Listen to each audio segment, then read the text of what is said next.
Good evening all guys. मैं आप लोगों को लास्ट क्लास में ACF के डिफ़िकल्टी लेवल के बारे में बता रही थी और मैंने आपसे डिस्कस किया था कि आज मैं बहुत छोटे से टॉपिक से आपको ACF के बारे में बताना चाह रही हूँ। आज मैं ACF में के सिलेबस का एक दूसरा हिस्सा लेकर के आई हूँ, that is called phrasal verb. Phrasal verb से जुड़े हुए कैसे आपको क्वेश्चन तैयार करने हैं इसके बारे में थोड़ा सा आज हम डिस्कस कर लेते हैं, राइट गाइस। फर्स्ट क्वेश्चन देखते हैं। Priya is not dash for this kind of a job. तो आपके अकॉर्डिंग क्या आंसर आना चाहिए? Cut in, cut up, cut through या फिर कट आउट? कुछ बच्चे कह रहे हैं मैडम ए, कुछ बच्चे कह रहे हैं बी, ओके। कुछ लोग सी और डी भी कह रहे हैं। मतलब जब तक हमें फ्रेजल वर्ब का मीनिंग नहीं पता तब तक हम ए को भी टिक कर रहे हैं, हम बी को भी टिक कर रहे हैं, हम सी को भी टिक कर रहे हैं। गाइस, फ्रेजल वर्ब बेसिकली क्या है? आज का जो टॉपिक है this is related to phrasal verb, है ना। क्या होता है, किसी भी वर्ब के साथ सिंपल प्रीपोजिशन को आप ऐड कर दीजिए। जैसे कि हमने लिखा कट, वैसे तो कट का मतलब क्या होता है? काटना, है ना। और इसके साथ अगर मैं कोई भी सिंपल प्रीपोजिशन ऐड करूं, जैसे कि मैंने इन किया, अप लिखा, थ्रू लिखा एंड आउट लिखा, तो गाइज अब इसके मीनिंग चेंज हो जाएंगे।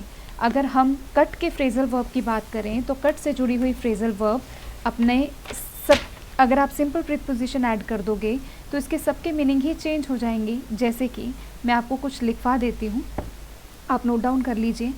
जैसे कि कट अक्रॉस, अगर मैं कट के साथ, कट तो वैसे क्या है गाइस? काटना, लेकिन अगर मैं इसके साथ प्रीपोजिशन अक्रॉस को ऐड कर दूं तो इसका मतलब होता है सबसे छोटे रास्ते से गुजरना, सबसे छोटे रास्ते से गुजरना।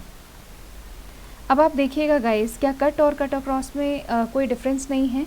अगर आप देखें तो ज़मीन और आसमान का डिफरेंस है। इसका मतलब हमारी ग्रामर में फ्रेजल वर्ब हमें अच्छे से याद होनी ही चाहिए। अगर मैंने लिख दिया cut down on, cut down on का मतलब होता है टू कर्टेल, किसी भी चीज़ में कटौती करना, कटौती करना। जैसे मैंने एग्जाम्पल लिख दिया, we need to cut down, we need to cut down on the intake of fatty food items, right. So cut down on का मतलब होता है टू कर्टेल, मतलब कमी। और इसी तरीके से अगर मैंने लिखा कट इन, इसका मतलब होता है हस्तक्षेप करना, to interrupt, to interrupt, right. अब आप देखिए गाइस, क्या क्या मीनिंग दे रखा है। क्वेश्चन आप पढ़िएगा, Priya is not dash for this kind of a job.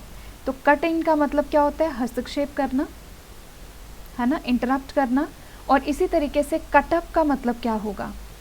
What do you understand by cut up? Cut up का मतलब होता है, दो मीनिंग होते हैं, एक तो स्मॉल पीसेज में काटना और दूसरा अपसेट होना, ठीक है। बोलते हैं ना बहुत कटअप हो गया है, वो तो सबकी लाइफ से कटअप हो गया है, मतलब अपसेट होना।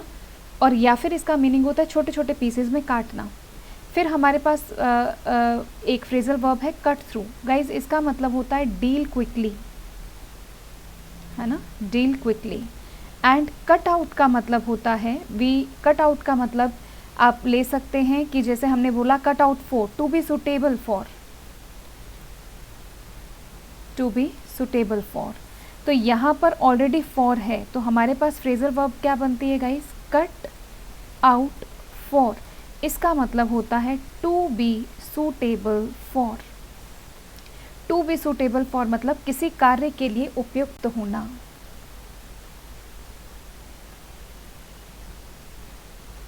अब आप मुझे आंसर दीजिए, क्या होना चाहिए? अब सही आंसर दिया आप लोगों ने, अभी ठीक है। अभी आप बोल रहे हो कि ma'am Priya is not cut out for this kind of a job. Priya इस जॉब के लिए सूटेबल नहीं है। ऑलराइट, नेक्स्ट क्वेश्चन की तरफ मूव ऑन करेंगे guys. He left the book dash the telephone. क्या आना चाहिए? अराउंड आना चाहिए, बिसाइड, बिसाइड्स या फिर एट। उसने बुक को कहाँ छोड़ दिया?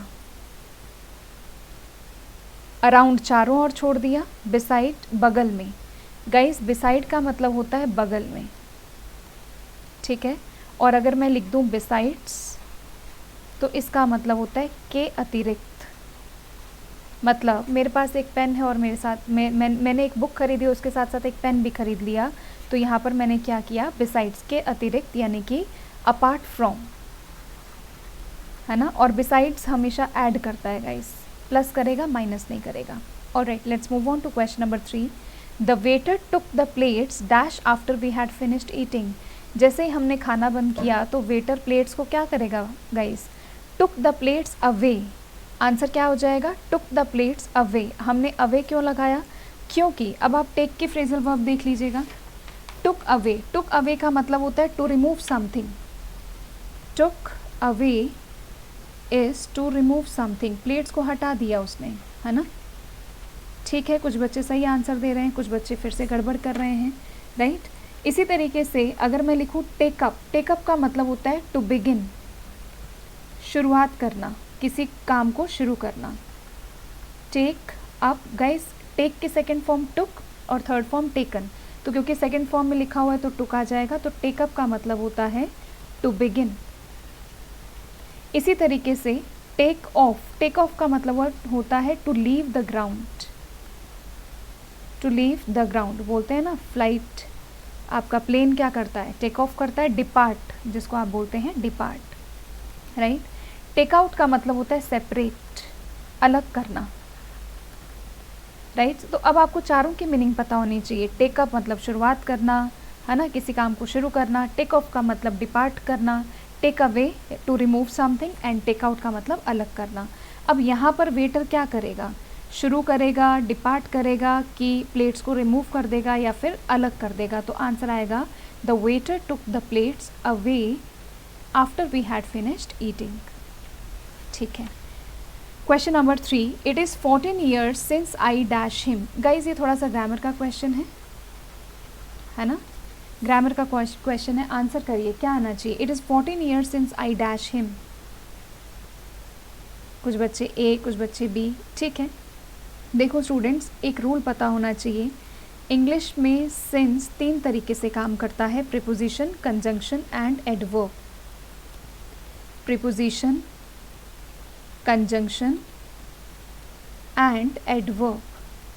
जब ये एडवर्ब की तरह काम करता है तो इंग्लिश में अगर ये सिंस एज एन एडवर्ब की तरह काम करता है तो आप इसको कैसे ट्रीट करेंगे, सिंस एज एन एडवर्ब का मतलब होता है फ्रॉम देन, यानी कि तब से या फिर जब से, ठीक है।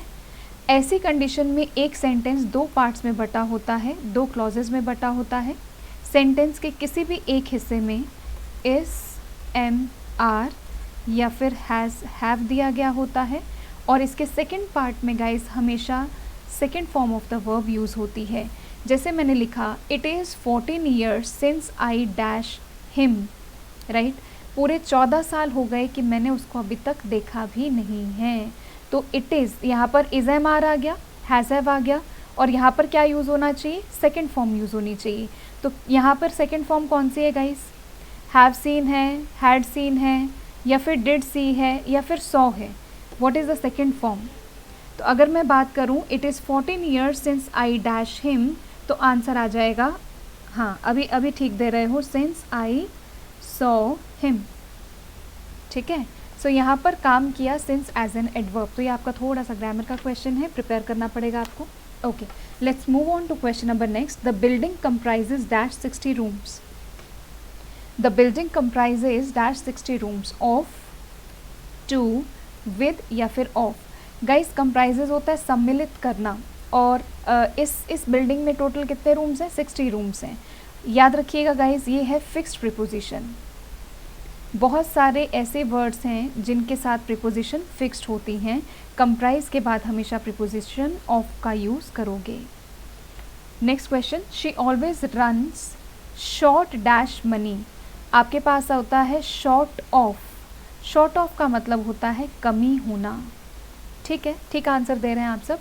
She always runs short of money. Alright, question number next, Sunita decided to set dash some time every day for prayers. अब गाइज देखो, सेट इन अप होगा, सेट इन होगा, सेट ऑन होगा या फिर सेट असाइड होगा। इसका मतलब फिर से हमें सबके मीनिंग पता होने चाहिए।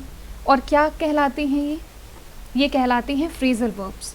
तो फ्रेजल वर्ब के मीनिंग आप सबको क्लियर होने चाहिए। अब सेट से जुड़ी हुई फ्रेजल वर्ब्स क्या हैं, लिखना चाहें तो आप लिख लीजिए, मैं लिखवा देती हूँ। सबसे पहला आप देखेंगे सेट अप। आप बोलते हैं ना मैंने अपना नया ऑफिस सेटअप किया है ना, मैंने नए ऑफिस को एस्टेब्लिश किया है, टू एस्टेब्लिश, है ना, स्थापित करना। आप लिखते जाइए साथ साथ सेटअप। इसी तरीके से हमने लिखा सेट ऑफ। सेट ऑफ का मतलब होता है, या तो दो मीनिंग होते हैं, एक तो एक्सप्लॉइट करना, एक तो एक्सप्लोड होता है इसका मीनिंग, टू एक्सप्लोड, और इसका दूसरा मीनिंग होता है शुरू करना। सेट ऑफ का मतलब होता है शुरू करना, ठीक है। और हमारे पास क्या क्या दे रखे हैं, लेट्स सी। हमारे पास दे रखा है सेटअप, सेटअप हो गया स्थापित करना। इसके बाद दे रखा है सेट इन। सेट इन का मतलब होता है स्थापित हो जाना, स्थापित हो जाना। इसका मतलब क्या, to begin to happen, right.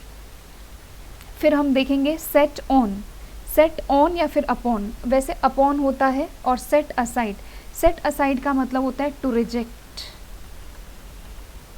Set aside is basically guys to reject या फिर डिस्कार्ड, रद्द कर देना, रद्द करना। अब आप क्वेश्चन पढ़िए, क्या आंसर आना चाहिए।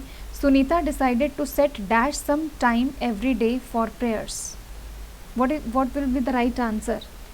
Sunita decided to set. आप कोशिश करिए, सबके मीनिंग मैं आपको बता चुकी हूँ, आप एक ट्राई करिए।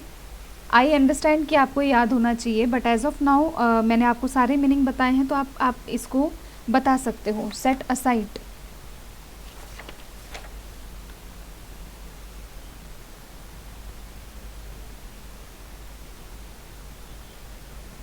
हाँ। सेटअप प्रेयर्स को स्थापित करती है क्या, नहीं करती। आंसर आ जाएगा सेट असाइड, है ना। Set aside, Sunita decided to set aside some time for day every day. Sunita decided to set aside some time every day for prayers, है ना। प्रेयर्स के लिए कुछ डिसाइड करती हैं वो अपना समय, तो असाइड आ जाएगा, यानी कि टू रिजेक्ट, रद्द करना कुछ कामों को, सम टाइम, ठीक है। अब यहाँ पर सेट असाइड के और भी मीनिंग्स हो सकते हैं, ठीक है। अभी आप हमेशा ध्यान रखेंगे एक ही फ्रेजल वर्ब के कई मीनिंग होते हैं गाइस, है ना। तो आपको इस तरीके से कुछ फ्रेजल वर्ब्स तैयार करनी रहेंगी। और आपको फ्रेजल वर्ब बहुत सारी हैं, इसको समय रहते आप तैयार करें। तो ये एक छोटा सा सेक्शन और था, ये आपका पार्ट 2 है। पार्ट 1 में मैंने कुछ ग्रामर से रिलेटेड क्वेश्चन करवाए थे, पार्ट 2 में this is related to your phrasal verb. और जो बच्चे नए हैं वो मेरा फ़ोन नंबर नोट डाउन कर सकते हैं। ये आपके कुछ बैच कोर्सेज़ आए हैं, इसके बारे में भी मैं आपको बता देती हूँ। सबसे पहले तो आप प्ले स्टोर पर जाएंगे, प्ले स्टोर पर जा कर के अनअकैडमी ऐप को डाउनलोड करेंगे। अनअकैडमी ऐप डाउनलोड करने के बाद आप लोग आरपीएससी कैटेगरी में जाइए, आरपीएससी कैटेगरी में, जहाँ पर कि एसीएफ के बैच कोर्सेज चल रहे हैं, राइट। ये आपका कुछ मैं आपको बता देती हूँ, जो रीसेंट बैच है 14 दिसंबर से शुरू होगा, 16 दिसंबर से शुरू होगा। एसीएफ का गाइज़ अभी हम नया बैच शुरू कर देंगे, डेट मैं आपको जल्दी ही बता दूँगी। ये हमारा पटवार का नया बैच शुरू हो रहा है 19 नवंबर से। ये रीड लेवल 1 आपको अब रिकॉर्डेड देखना पड़ेगा, it is on going batch, अभी भी चल रहा है। कोई भी पार्टिसिपेट करना चाहे तो आप आ सकते हैं। अगर आपको ये वीडियो अच्छा लगा हो तो आप ज़रूर से लाइक कर दीजिएगा। आज का जो छोटा सा सेशन था वो जुड़ा हुआ था आपसे, आपका फ्रेजल वर्ब से। चलिए, thank you so much, stay blessed, stay healthy, God bless you all.